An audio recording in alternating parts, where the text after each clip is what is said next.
এবছরের উচ্চ মাধ্যমিক পরীক্ষা শুরু হচ্ছে আগামী ৩রা মার্চ থেকে, চলবে ১৮ই মার্চ পর্যন্ত। জলপাইগুড়ি জেলার পরীক্ষা গ্রহণের যাবতীয় প্রস্তুতি করা হয়েছে বলে জানান উচ্চ মাধ্যমিক পরীক্ষার জেলা জয়েন্ট কনভেনর ভৈরব বর্মন।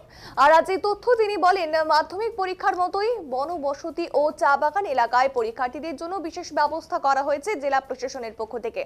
তাদের জন্য পর্যাপ্ত যানবাহন থাকছে। বন দপ্তরের পক্ষ থেকেও একাধিক উদ্যোগ গ্রহণ করা হবে। জঙ্গল এলাকাগুলিতে পরীক্ষার্থীদের বাড়ি থেকে পরীক্ষা কেন্দ্র থেকে পৌঁছানো এবং তাদের আবার বাড়িতে ফিরিয়ে দেওয়ার যাবতীয় কাজ বনকর্মীরাই করবেন। মোট ৭৪টি পরীক্ষা কেন্দ্রের মধ্যে মেইন ভেন্যুর সংখ্যা ১৭টি। জেলায় এবার পরীক্ষার্থীর সংখ্যা প্রায় ১৫,০০০।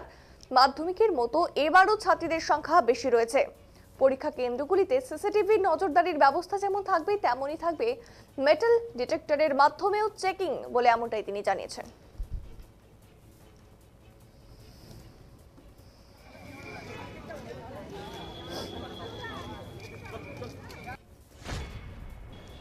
এবারে উচ্চ মাধ্যমিক পরীক্ষা আপনারা অনেকেই জেনেছেন যে 3 মার্চ থেকে শুরু হচ্ছে এবং 18ই মার্চ পরীক্ষা আমাদের শেষ হবে।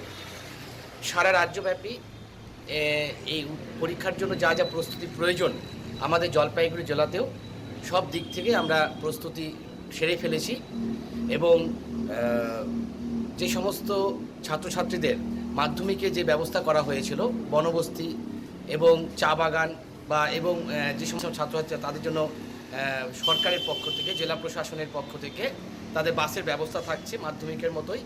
এবং উচ্চ মাধ্যমিকে যে বনবস্তি এলাকা থেকে যে সমস্ত ছেলেমেয়েরা তাদের পরীক্ষা কেন্দ্রে এসে পৌঁছবে, সেখানেও বন দপ্তরের পক্ষ থেকে গাড়ির ব্যবস্থা থাকছে। তারা ছেলে মেয়েদেরকে স্কর্ট করে তাদেরকে পরীক্ষা কেন্দ্রে পৌঁছে দেবে এবং পরীক্ষা শেষে আবার তাদেরকে বাড়িতে ফিরিয়ে নেবে। আর আমাদের জেলায় এবার ৭৪টি ভেন্যুতে পরীক্ষা হচ্ছে। এই ৭৪টি ভেন্যুর মধ্যে ১৭টি ভেন্যু হচ্ছে মূল কেন্দ্র হিসেবে তারা কাজ পরিচালনা করবে। মোটামুটি সমস্ত বিষয়ে আমাদের প্রস্তুতি তুঙ্গে। কত পরীক্ষার্থী? আমাদের এবার জলপাইগুড়ি জেলায় প্রায় ১৫,০০০ পরীক্ষার্থী বসছেন। কত ছাত্রছাত্রী? ছাত্র প্রায় ৬.৫ আর ছাত্রী প্রায় ৮.৫। আর এমনি কি আর স্পর্শকাতর বুথ কি থাকছে? অ্যাকচুয়ালি পরীক্ষার সময় আমাদের প্রতিটি কেন্দ্রই স্পর্শকাতর, সেই অনুযায়ী আমাদের সিসিটিভির সার্ভেলেন্স ব্যবস্থা থাকছে। পরীক্ষার কেন্দ্রে প্রবেশ এবং যে করিডর এবং আমাদের কনফিডেন্সিয়াল রুম, সেখানে সিসিটিভির নজরদারি থাকবে। আর এবারে একটি নতুন পদ্ধতি অবলম্বন করা হচ্ছে, সেটা হচ্ছে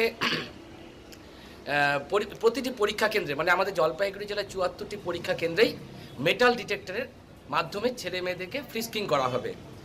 ফ্রিস্কিং আমাদের ছেলে ছাত্রদেরকে মেল টিচিং স্টাফরা করবে এবং মেয়ে ছাত্রছাত্রীদের ফিমেল টিচিং স্টাফরা করবে।